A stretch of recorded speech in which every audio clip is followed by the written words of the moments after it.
বিসমিল্লাহির রহমানির রহিম। আসসালামু আলাইকুম। শুরু করছি অসীম দয়ালু আল্লাহর নামে। আপনারা নিশ্চয়ই অবগত আছেন, সাম্প্রতিক সময়ে বাংলাদেশ একটা অস্থিতিশীলতার মধ্যে দিয়ে যাচ্ছে। যারা অন্তর্বর্তীকালীন সরকারের উপদেষ্টা হলেন তাদের সবাইকে স্বাগতম এবং শুভেচ্ছা। আপনারা জানেন 19শে জুলাই নেট বন্ধ করে কত মানুষকে, ছাত্র জনতাকে পুলিশ নির্বিচারে গুলি করে হত্যা করা হয়েছে।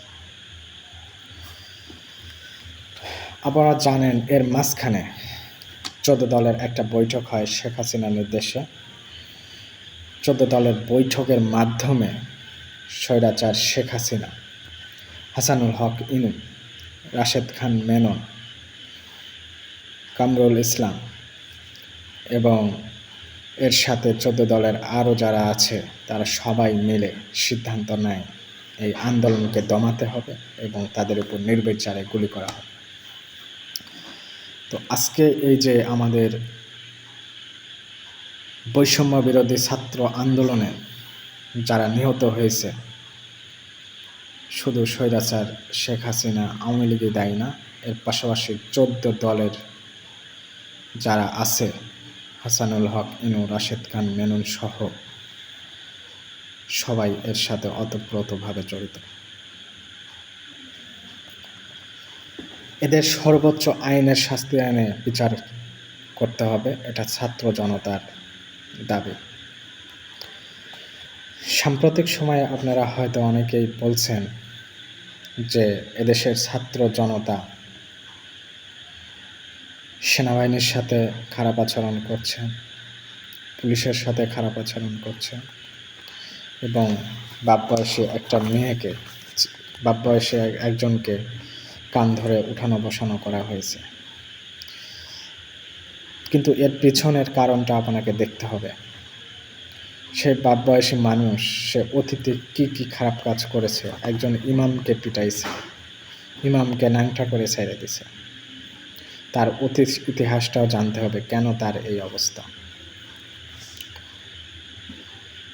আপনারা হয়তো অনেক মিডিয়ার মাধ্যমে দেখেছেন, আজকে বৈষম্য বিরোধী ছাত্র আন্দোলনে নিহতর সংখ্যা প্রায় 900+, জাতিসংঘের তদন্ত 650 এবং অন্যান্য সহকারী তদন্ত 2000+ এবং আহত প্রায় 40,000+। আমি বলতে চাই, যারা নিহত হয়েছে তাদের পাশে দাঁড়ান, তাদের সাহায্য সহযোগিতা করুন এবং যারা আহত হয়েছে তাদের আর্থিকভাবে সবাই সাহায্য সহযোগিতা করুন, তাদের পাশে দাঁড়ান। অন্তর্বর্তীকালীন সরকার ইতিমধ্যেই ঘোষণা দিয়েছে তাদের ব্যয়ভার বহন করবে,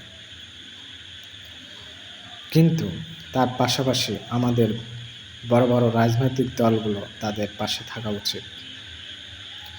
কিন্তু আপনারা দেখেছেন এখানে জামাতে ইসলামী আমির ডক্টর শফিকুর রহমান বিভিন্ন হসপিটাল ঘুরে ঘুরে নিহতদের পরিবারের সাথে দেখা করেছেন, আহতদের পরিবারের সাথে দেখা করেছেন এবং তাদের হসপিটালে ঘুরে ঘুরে খোঁজখবর নিয়েছেন এবং তাদের আর্থিকভাবে চেক প্রদান করছেন।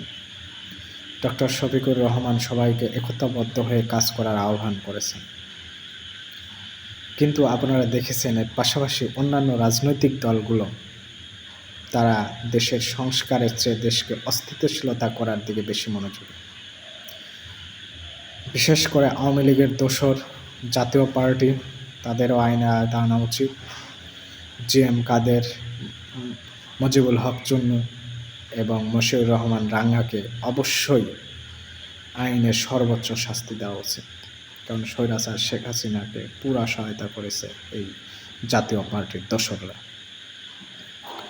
এর পাশাপাশি আপনারা দেখেছেন বিএনপি দেশটাকে অস্থিতিশীল করছে, বিভিন্ন জেলায় উপজেলায় মিছিল মিটিং করছে।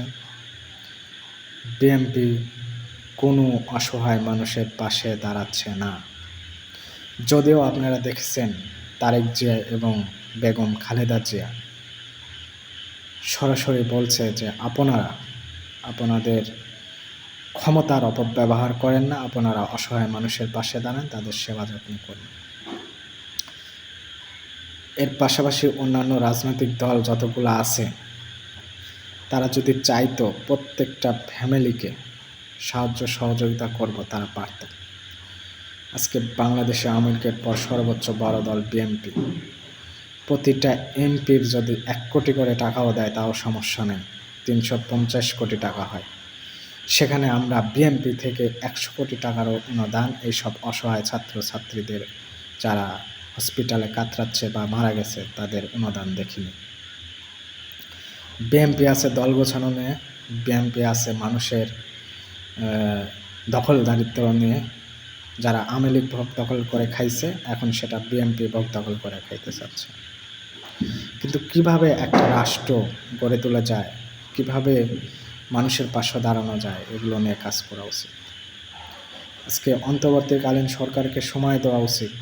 বিভিন্ন আন্দোলন সংগ্রামে আমরা লিপ্ত না হয়ে অন্তর্বর্তীকালীন সরকারের আমরা সবাই পাশে থাকি, তাদের সাহায্য সহযোগিতা করি এবং যারা দুর্নীতির সাথে জড়িত তাদের বিরুদ্ধে রুখে দাঁড়াই। কিন্তু আমি নিজে দেখেছি বিএনপি, ছাত্রদল, স্বেচ্ছাসেবক দল এবং অন্যান্য যত সংগঠন আছে তারা ক্ষমতার দখলদারিত্ব, সন্ত্রাসী নৈরাজ্য এগুলো নিয়ে লিপ্ত আছে। এগুলো থেকে পরিত্রাণ না হলে দেশে সংস্কার হবে না। আজকে আওয়ামী লীগ সন্ত্রাসগিরি করে গেছে, এখন বিএনপি সন্ত্রাসীগিরি করছে। এইভাবে তো রাষ্ট্র সংস্কার হয় না, রাষ্ট্রের ভালো কিছু আশা করা যায়। আমরা তাদের 1-2 মাস তাদের সাহায্য সহযোগিতা করি, সবাই একসাথে মিলেমিশে কাজ করি, সবাই মিলে প্রতিরোধ করে তুলি অন্যায় অত্যাচারের বিরুদ্ধে, দুর্নীতির বিরুদ্ধে। মিছিল, মিটিং, সমাবেশ করার যথেষ্ট সময় আছে, দল গঠনের যথেষ্ট সময় আছে। কিন্তু আমি বুঝি না রাজনৈতিক দলগুলো তারা কেন এগুলো নিয়ে ব্যস্ত, তারা কেন মানুষের পাশে দাঁড়াচ্ছে না, তারা কেন মানুষের পাশে সাহায্য সহযোগিতার হাত বাড়িয়ে দিচ্ছে না। তো অতীতে আমরা যা দেখেছি বর্তমানে যদি তাই দেখি তাহলে আমরা ছাত্র সমাজ, ছাত্র জনতা, সাধারণ মানুষ কাকে বিশ্বাস করব? আপনারা দেখেছেন জামাতে আমি ডক্টর শফিকুর রহমান কতটা বিনয়ী, কতটা নরম এবং ভদ্র মানুষ। সে রাজনীতি নিয়ে এত তালবাহানা করছে না, সে চাচ্ছে মানুষের পাশে দাঁড়াতে, মানুষের সেবা করতে। তাই আসুন আমরা আওয়ামী লীগের মতো স্বৈরাচার না হই, বিএনপির মতো স্বৈরাচার সন্ত্রাসী না হই, সবাই একসাথে মিলেমিশে মাঠে কাজ করি, সাহায্য সহযোগিতা করি, দেশকে একটা সুন্দর সমৃদ্ধশালী করি। তাহলেই আমাদের দেশটা আরও সুন্দর হবে এবং প্রতিটি অন্যায় অত্যাচারের বিরুদ্ধে রুখে দাঁড়াই। সকল রাজনৈতিক দলের দল মত নির্বিশেষে এক হয়ে এবং সকল ইসলামী দলগুলো এক হয়ে আমরা একটা সুন্দর বাংলাদেশ করি, যেখানে দুর্নীতি, টেন্ডারবাজি, চাঁদাবাজি থাকবে না। আমরা সবাই এক হয়ে রুখে দেব, সুন্দর বাংলাদেশ করব।